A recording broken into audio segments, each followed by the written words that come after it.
In the Robocorp stack, tasks are the code you build with the developer tools.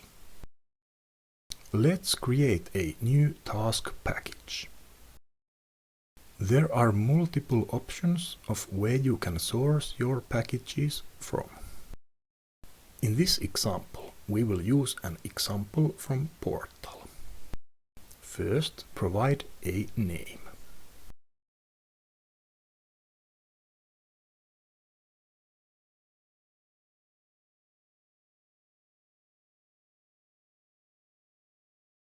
Copy the URL and paste it.